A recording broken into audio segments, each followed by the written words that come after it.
Welcome into the Breakdown. We've got one more in us. This is our final edition of the Breakdown for the Patriots 2022 campaign. Phil Perry here, Ted Johnson there. Ted, Robert Kraft told us all the way back in March, not only did he want to make the postseason, he wanted to win a postseason game. He felt badly that his team hadn't been able to do that for 3 seasons. Make it 4.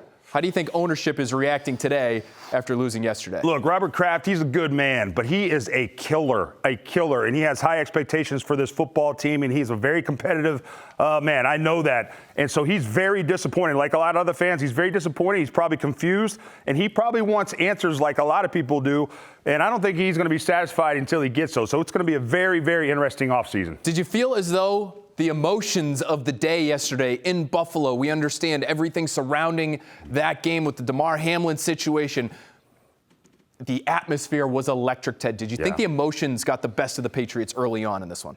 I think maybe early on, clearly, by that kickoff return, clearly, but then they were able to, I think, kind of settle things down and actually make it a competitive game. It was great to see how they played. Maybe the best offensive performance they've had in the first half of any half in this season, so that was good to see. Nightmarish start, obviously, when Nyheim Hines returns the opening kickoff for a touchdown.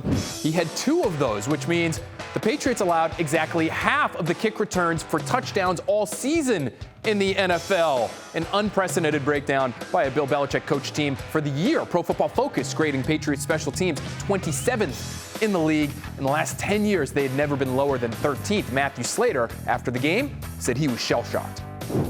It's hard to process. Been playing this game a long time and, never been a part of anything like that. So it's obviously very, very disappointing. And, as a captain of that unit, I feel like we cost the team the game. So 2 breakdowns. 2 breakdowns with the player, 2 kickoffs. Both. What were they on the first one? Yeah, we'll just leave it at that. My report card is presented by the Massachusetts School of Law. It's our final report card of the season, and despite the loss, it's actually mostly pretty good, except for one glaring exception: special teams. A big old red F usually is how I think of it. It's yellow there. But you have to go with an F after Sunday's disaster in Buffalo, which brings us to Ted Neek, which is presented by Shaw's Perfecting the Art of Fresh. And our friend Trenny Casey is out here with us to help us illustrate, Ted, what might have happened early in that game and then a little bit later where it just looked as though you maybe had some Patriots trying to do a little bit too much, maybe trying to counteract all that emotion that they were feeling from the Buffalo crowd by making a big play themselves and quieting them down. But in the process of trying to do that, end up running into some mistakes. That's exactly right, and that's what a lot of players do. They want to make a play. They want to, put their name on an imprint on the game, and they try to do too much. And here's a case of doing that. On the kickoff team, the Patriots kick off to the Buffalo Bills to start the game.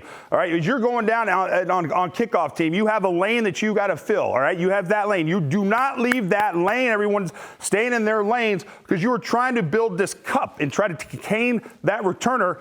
And when you come up to your defender, as you're running down here on kickoff, you're supposed to take them head on so that you can go to the right side of that player and to the left. You have this side and that side. You do not take sides. And this is what happened on the kickoff, okay? I'm Pierre Strong.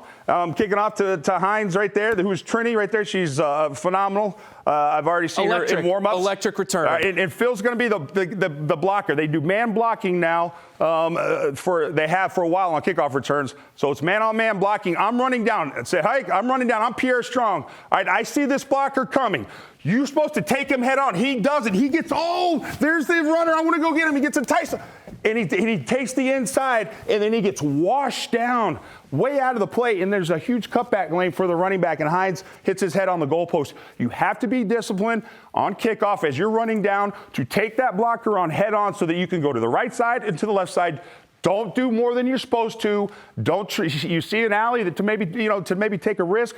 Don't do that because there's someone there to do that job. That wasn't your job. Now, staying with that theme, you noticed maybe something similar happening on the long touchdown pass from Josh Allen to John Brown. Yep. Down the field. Maybe the Patriots defense and Josh Uche in particular, maybe just trying to do too much, make a play, make a splash play, and ends up getting washed out of the play, which helps lead to a big moment for Buffalo. And this is a small thing. A lot of people won't notice this, but keeping Josh Allen contained was a big part of the game plan for the Patriots.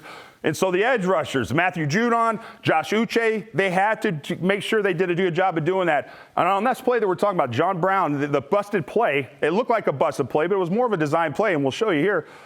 Josh Uche should have kept containment and kept Josh Allen on his inside shoulder. And this is what happened. So Josh Uche lines up. Josh Allen is in the shotgun. Back up a little bit, Trini, if you will. The tight end is on the end of the line right here. He's in a 2-point stance. Phil, I'm Josh Uche right here. He's not really paying attention because he's on the outside. All right. What happens at the snap of the ball? Josh Allen fakes to the running back, like the RPO, and Josh Uche sees the lane. Nobody's blocking him. This guy's coming down. The tackle's not fanning out. And so that's very enticing to Josh Uche. He sees Josh kind of handing the ball off maybe. So he comes inside, and when he does that, they got him.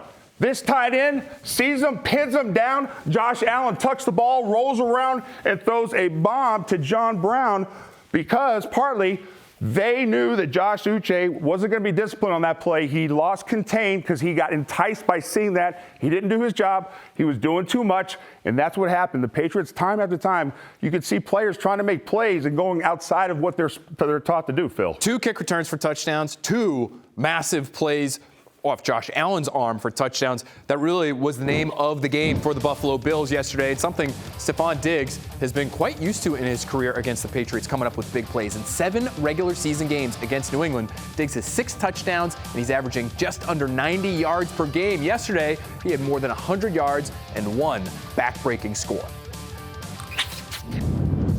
It's time now for Board Games, brought to you by John Sewer and Drain Cleaning, the name to know when the drains don't flow. Ted, Stefon Diggs was absolutely a problem for the Patriots on Sunday, and never more so than this one massive chunk touchdown by the Buffalo Bills. You have speed kills written at the top of the board. Tell us why. Yeah, because how fast this guy is, Stefon Diggs. I mean, he just outruns Jonathan Jones on this play, but that's the essence of this play. The Patriots had a really good play call, cover 3, and they had the guy that they probably wanted guarding Stefon Diggs, and he still is just too good and got beat. Here's the thing. The Patriots were terrible on defense on third down. They gave up 58% on third down. That would, at the end of the day, that probably would rank you dead last in the NFL if that was to continue the whole season. They're a decent third down team, but in this game they were not. And this was a 3rd down and 10 play.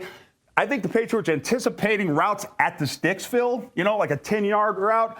And the Buffalo Bills hit them with a deep route, and it was what really did them in, backbreaker for sure. So they go empty formation, and then when you go empty formation on the offense, that kind of forces the defense to declare what you're going to be in. And so they basically tipped off their hand that they're going to be in zone. The Patriots were disguising. They had 2 deep shell here. Could have been a 2 deep or 4 deep pre-snap. Josh Allen isn't sure.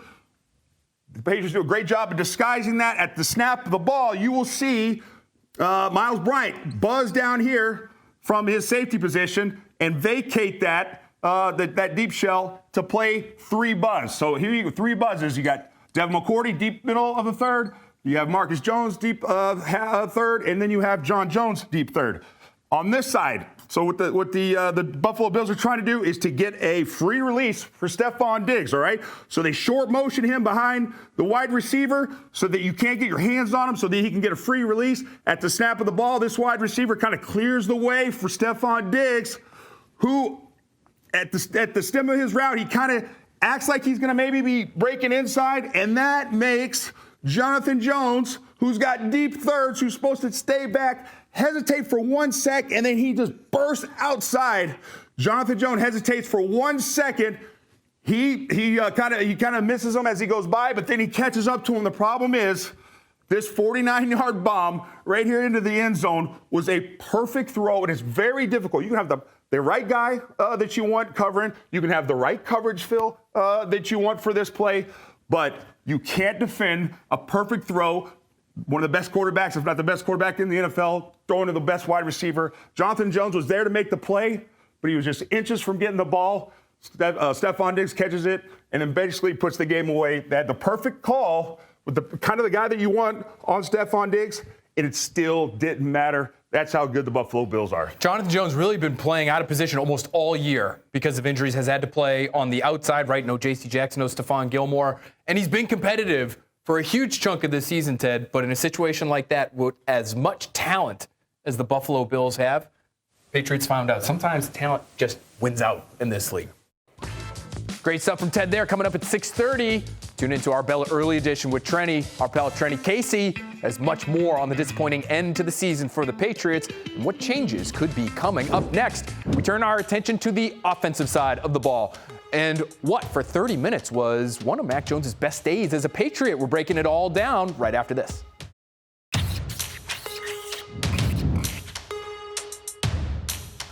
Mac has the ability to, to play quarterback in this league. And, we have to all work together to try to, find the best and most, best way to, as a football team, which obviously the quarterback's an important position to be more productive than we were this year. You dealt with so much this year. Are you satisfied after the injury? Are you satisfied with the progress you made this year? No. Obviously, you look at each year of your football life and you want to get better as a player. And I did. I learned a lot. And I think a lot of guys on our team learned a lot. But was not the progress that any of us wanted to make. All right, Ted, so you hear Mac Jones say there that he was not satisfied with the progress that he made in year two, and we can understand why. But in the last 3 weeks, he ended up with 7 touchdowns, which is half his total for touchdowns for the entirety of the season. Did you see anything over the course of the last 3 weeks that encouraged you about Mac Jones' second year? I would say absolutely. I mean, you just look, I think part of it is I just liked his overall demeanor, his overall operation out there, his behavior I thought was more buttoned up compared to where it was just to over a month ago. And I just thought he was taking more shots. He was trusting guys a little bit. I liked what I saw from Mac Jones. The aggregate, a tough season, but what I saw at the end gives me a little bit of confidence going in the offseason. Not exactly over the top praise there from Bill Belichick earlier today on Zoom, but I think Mac Jones showed plenty in order to be the starter for 2023 going into that season. Sunday, just a bit of a microcosm of the season for Mac Jones, maybe his best half of the season, followed by 3 turnovers in the final 30 minutes. These numbers are presented by your New England Ford dealers and Ford trucks, built Ford tough. We're going to focus on the positive for now in that great first half. Jones 13 of 16, including 8 for 8 on play action. For more, let's head back to the drawing board. Back out here for Board Games, brought to you by John Sewer and Drain Cleaning, the name to know when the drains don't flow. Ted, the Patriots offense, really efficient in that first half, especially in the red zone, and they use play action to their advantage when things get condensed down by the Buffalo Bills. Goal line, you have smoke and mirrors written at the top of the board. Break this one down for us. This is the Jacoby Myers TD. Yeah, so the Patriots do a great job of doing play action. I mean, the play action, where's it been all year? They did a lot of it in the first half of this Buffalo Bills game, and no surprise, they probably had their best half of offense they've had all season long. They're on the 2-yard line, and so play action is a weapon. When you're that close to the goal line, it's very difficult for a defense. Usually, defenses like to play man-to-man when you're that close to the goal line. If you can spring a play action on them, it really helps against pass rush, and it slows down maybe corner the guys that are in coverage for a split second to maybe create some confusion, and then maybe you can slip a guy by and get him free. And that's exactly what happened on this play. So the Patriots do a good job. The smoke and mirrors part of kind of at the snap of the ball, showing the defense a look that is almost as if it's a run play. So what do? They bring Hunter Henry out here. It's a 2-by-2 formation. They're in shotgun. Offset is Ramondre Stevenson. At the snap of the ball, you have Hunter Henry coming over here hard like he's going to run a route, but no, he's over here run blocking this D lineman, okay? And what you have here is you have Ramondre Stevenson doing a jab step and then coming through. So it's a play action step and then come through, and they carry out the play action right here. And for the defense, it looks like it's a direct run. And so that holds the linebacker, that holds the defensive line for a split second to give the quarterback just enough time to hit the pass he wants to hit. Over here is Devontae Parker. He runs a slant route. He has no interest going there. They're focused over here. This is a stack formation right here. Tyquan Thornton and Jacoby Myers. Stack formation is great when you're playing teams that like to play man-to-man, and they're anticipating man-to-man since they're so close to the goal line. All right, and you want to create confusion and hopefully get a guy free. And that's kind of what happens. So at the snap of the ball, these two cornerbacks have these two guys, and they say to each other, combo. It's a universal call in the NFL. team, guys that have these two guys man-to-man, they say, hey, I'll take the first guy that comes inside. You take the first guy that goes outside. And the Buffalo Bills play it perfectly. However, the design of the play and the route is just, it beats the Buffalo Bills. So at the snap of the ball, Tyquan Thornton releases and goes inside, and that takes this coverage with him from this cornerback, okay? And so now you have Jakobi Meyers on this cornerback. And this cornerback, and Jakobi Meyers, if I'm him right now as the wide receiver, I'm thinking, perfect. Because this cornerback is inside of me, and I want him to be inside of me because where am I trying to go? The weakness in most red zone defenses is always the back corners of the end zone. That's where teams are trying to go. Jakobi Meyers knows with inside leverage from this cornerback, boom, I can hit that corner route right there, and he hits that corner route, and it's after the play action, holding the line, getting the switch right here from the cornerbacks, doing the play action right here, buys enough time for Mac Jones to hit Jakobi Meyers in the back of the end zone. It was a questionable catch, whether or not it was, but it was a great throw and a great catch against man-to-man defense. Doing a great job of executing the play action, which they did perfectly all game. I wish they did it more during the season, but it was a great job by the Patriots to get 7 on the board. Ted, we talk so often about how with play action, you can displace defenders and get them to move in order to throw behind into those openings that they vacate. Here, though, it proves you don't need play action to even do that in order to have success. As long as it buys you a little bit of time in the pocket to make the throw that you're trying to make, that's all you need. It's all the Patriots needed on that play. So, Ted, why is it that the Patriots didn't use more play action in 2022 when Jones used play fakes and threw off those? He had a passer rating of 104, but the problem is he ranked 45th out of 48 passers who had at least 100 dropbacks this season in terms of their play action rate. After he was 15th just last season, 2021, as a rookie, 15th in play action rate. Monday Night Spotlight is presented by the Oakers Company, proud sponsor of the New England Patriots. Ted, why, oh why, did the Patriots not use more play action this season? Yesterday, it generated a lot of success for them. Yeah, you know what? I'm going to say something you're not supposed to say in this business is, I don't know, Phil. I don't know. And it's shocking because really the play action is a weapon. He was really good at Mac Jones at it last year. And when you have an offensive line that I think is a better running offensive line than they are pass protecting offensive line, the play action is the perfect concept to run because you have road graders and they can run, but it protects them a little bit in pass protection. And so why they didn't utilize it, I have no idea, Phil. It's one of the big questions I had all season. Not only can it help out your offensive line, it can help out your quarterback in terms of moving defenders and creating more space. We've heard people say the words cheat code as it relates to play action because it can help young passers, guys like Mac Jones, who might be in their second year and could use a little bit of help. Absolutely. Maybe in year 3 for Mac Jones, we'll see more play action passing. Still to come, we've been breaking down the Patriots' performance all season long. Time for a little self-evaluation. You don't want to miss this. The breakdown is right back after this. Tuesday, 6 o'clock. Catch another edition of Quick Slants. Tommy Curran will be joined by the great Kay Adams. It's presented by your local New England Honda dealers. All right, Ted. So it's about that time.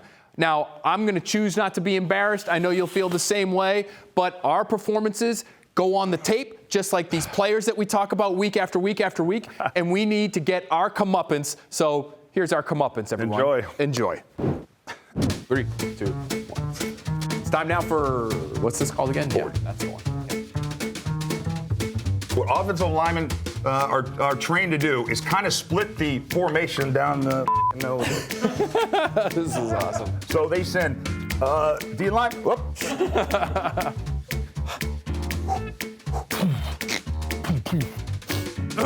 We're in smelling salts. We need the smelling salts. Smelling salts work, man. You have cover 1 rat written at the top of the board. Tell us what that should get like a little meme of Jack Nicholson like pop up like from The Departed talking about rats. At least you're not Danny DeVito in the Twins comparisons that we're going to be getting when this eventually lands online. Yeah.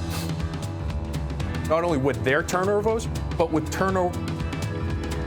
What the hell just happened to my mouth? You have what's his name? Raleigh Webb. Raleigh Webb over here, and of course, for the coverage right here, the Johnny. What's his name? Sorry. Watch right in the middle of this next one, Giles is gonna like throw a 45-pound plate through the window. All jacked up on Mountain Dew. This Patriots defense has really been firing on all their protection issues up front. It's at 20. Their first touchdown of, I almost said up the drive. What the hell? I had so many mess ups to start the season, and you're starting. You might be catching up to me, bro. I am. Okay.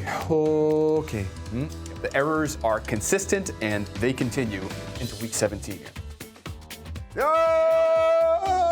Oh, bang. There we go. Good job. Oh, I hope everyone enjoyed just watching our mental state deteriorate over the course of 18 weeks. Ted is an absolute magician with the board. That was every screw-up he had condensed into about 30 I don't know seconds. about that. This man is a wizard on the whiteboard. I don't know about that. I had a lot of fun. It's not maybe as easy as it might look, but I had a lot of fun. We all did. It was a really great season for us. I think what we should have been doing and what we will do next season is we'll just go with the Danny DeVito, Arnold Schwarzenegger sunglasses and just do the whiteboard segment with the sunglasses on every single week. You got it, brother. Let's do it, man. We're cool. We can pull that off. We're hip. We're fly. We just got to workshop some things, maybe talk to some people. I think we could figure this out. Let's do it, brother. I just am not sure the whiteboard is actually going to survive next year because Ted with those magnets, he was about to put a forearm through the cardboard. Ted, great job all year. Thanks for being with us all year. Early edition next.